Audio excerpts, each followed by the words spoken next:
Okie dokie, so I think we are going to actually leave the shop for a little while today and kind of bring you in on some of the behind the scenes stuff that goes on during the editing process. So here we go.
Alright, so as many of you guys know, the videos on my YouTube channel, and I think I said this in one of my last videos, all the videos on my YouTube channel were always filmed on GoPros. Well, GoPros are great, and grow pros and shrink pros.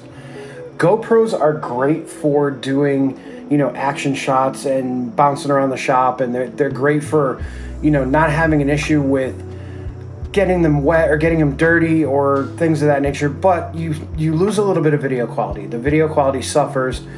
The versatility of it suffers. There's no zoom functionality. There's no, none of that. So we upgraded to the Sony ZV-1, which allows us to film in a much nicer 4K, 30 frames per second, gives us a zoom capability, gives us better audio capabilities, and gives us a ton of stuff. Well, now that we have the ability to film really cool stuff, and I've hired somebody to actually help with the work at the shop and the filming at the shop, which you guys will get to meet him very soon. We kind of need to upgrade our editing capabilities because, as many of you may or may not know, I've been editing on a 2006 HP Z600 workstation, twin Xeon processor, 24 gigs of RAM, a couple of SSDs, and a big 4 terabyte storage drive. If I'm not editing on that machine, I am editing on this machine, which is my late 2012 Mac Mini. It's got the quad-core quad-core Intel Core i7 processor, 16 gigs of RAM, and a 1 terabyte SSD. Now, this machine has done great with DaVinci Resolve, as far as like scrubbing goes and timeline scrubbing and all that other stuff actually works pretty decent, and this is all 4K, so, but you can see it's kind of choppy, and, it's messy. It's very difficult. And then a 28 minute video, I think, which is what that video was right there, which is the last video on the channel. Actually, no, it's a 35-minute video. But to render that out and get it ready to upload to YouTube took over 3.5 hours. So with now making more videos, I'm not just going to be editing videos once a week. Probably going to be editing videos 2 to 3 times a week. And when it's taking 3 to 4 hours to render out a video, and it's taking 3 to 4 hours to edit the video, I'm spending one entire day doing nothing but editing, exporting, and uploading to YouTube, and I can't do that. I can't spend an entire day doing that. I need to upgrade the workflow. So I had a bunch of options that I could go with, and those options were tons. It was build a new PC specifically for video editing, or kind of go in with the Apple ecosystem again and go for either an M1 Mac Mini, an M1 MacBook Pro, or what I actually decided to go with. Considering that the Mac Pro itself starts at like $10,000, that's just ridiculous. And I wanted to kind of do something that would help the channel, help me get more of an understanding of editing, because I could edit faster, I could use more of the features, I can do color grading, I can do effects, I can do all kinds of stuff. So we settled on this guy. The Mac Studio. So this is a base model Mac Studio, and this model I believe has the 10-core CPU. Doesn't say anywhere. That's the back of it. 10-core CPU. Believe it's got a 24-core GPU. It's got 32 gigabytes of RAM, and it has a 512 gigabyte SSD.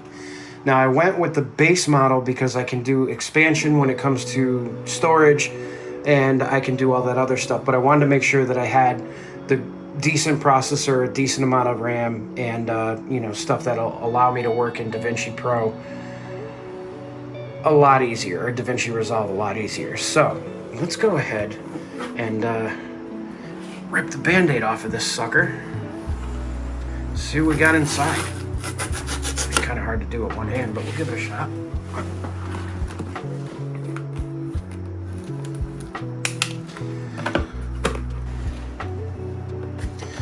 Alrighty, so here we go.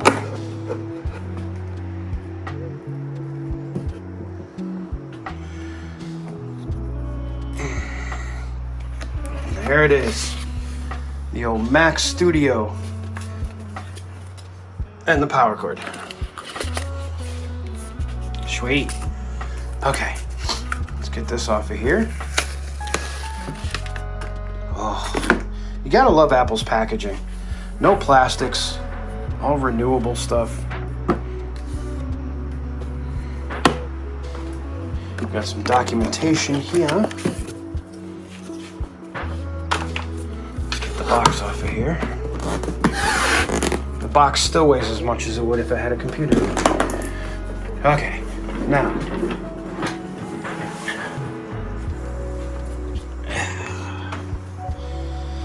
So there we go. There's the new Mac Studio. So we got two USB-C ports on the front, the SD card reader, which I love.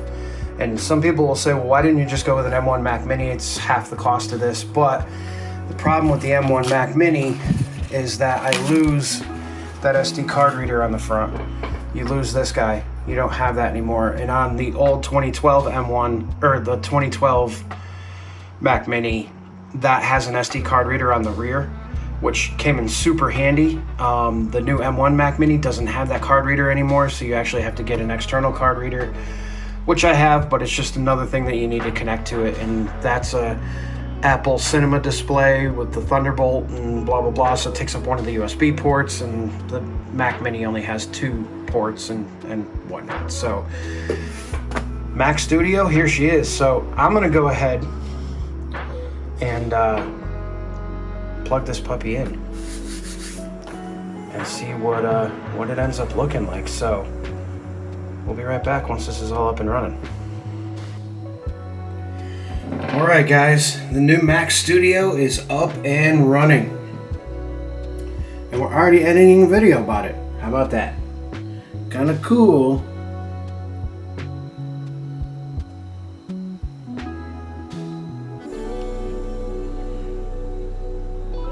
Okay, so as I'm sitting here editing this video, I'm realizing that this Mac Studio is out of control. As far as like editing goes, I've always been kind of hindered in my editing abilities and what I can shoot and how much I shoot based upon the fact that I was using a computer from 2006. And then I was using a computer from 2012. And now we're using a computer from 2022. So let me give you the quick specs on this guy if I didn't already, and then we'll get back into the video. Alright guys, so what we're looking at with this is it's a base model Mac Studio. And when I say base model, I mean it is literally the cheapest Mac Studio that you can get. I'm not going to tell you what this thing costs because it's a little ridiculous, but you can go on Apple's website and actually check it out. So the specs on it are the Apple M1 Max chip, 10-core CPU, 8 performance cores and 2 efficiency cores, 24-core GPU, 16-core neural engine, and 400 gigabytes per second memory bandwidth. It's also got 32 gigabytes of unified memory and a 512 gigabyte SSD internal to the machine. Now there's a reason why I didn't go any bigger than 512, because the cost started inflating insanely the higher you went in drive space. So we stuck with the 512, and I'm going to get a nice big external hard drive just to kind of warehouse all of my video clips and everything else. We don't need blazing fast speed because I can take the current video that I'm working on and bring it over into the main SSD, edit it, and then offload everything to the external drive. So not a huge deal. But you got some other stuff too, and I don't know how much of it you're going to be able to see because I'm just filming my monitor, which is never the greatest thing in the world. But we're using a 27-inch Apple Cinema display that I've had for a while. That actually came with the 2012 Mac Mini. So it's an older display, but it works fine. And so far, guys, here, check this out. So this is a 4K timeline. And scrubbing works perfectly. You guys are actually seeing the video I'm editing right now that you're watching, so should be quite interesting. But or what I actually decided to go with. Playback is good. Now, mind you, I've got color grading. So, all right. So for those of you who are unfamiliar with video editing, which could probably be a lot of you because you don't necessarily run or operate YouTube channels, but video editing is basically taking all of the clips that you have on your camera, putting them on your computer, and then arranging them in a fashion that makes a video. Now, there are certain things that I like to do. So, for instance, if you look in this clip right now, you can see that I'm kind of yellowish because of the lighting that's in this room. In the clip prior, the beginning of this video, you see that there is an inconsistency in the color science. Well, the color is because before I was filming in sunlight. Now I'm filming in artificial light, which are these lights that are up above me here, and you can see them casting a shadow. So there's a thing within most video editors called color grading, and what you can do is you can actually grade the color within that clip so that you can have a consistency when you change different areas of lighting. So if I look one way in one clip and look another way in another clip, well, yeah, it could mean it went from day to night, or it could mean that I have a crappy lighting situation and I want to fix that, so I can color grade this footage. Now, anytime you do any sort of off-the-wall editing other than just like cutting and pasting clips, like if you're doing, sound editing, video effects, if you're doing any kind of color grading, noise removal, any kind of upscaling or downscaling, those video effects take a lot of processor time and a lot of processor speed, and it's very difficult on a computer. So like on my 2006 Twin Xeon machine, I couldn't do any real color grading. I couldn't do any real video effects. I could do things here and there. Morty boy. Hi, bud.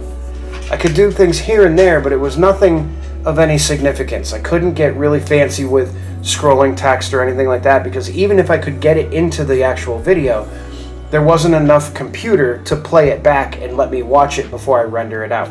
So I'd have to take a half an hour to 40 minutes to render out that specific clip.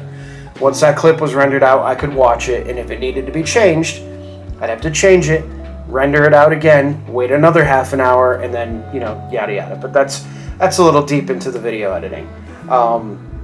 I've never once in my entire life, and this is the honest truth, I have not one time in my entire life bought a brand new computer.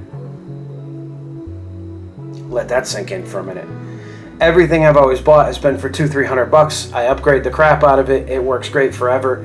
But I started noticing that, when I was editing 1080p video, 720p video, it was fine. I had no issues whatsoever.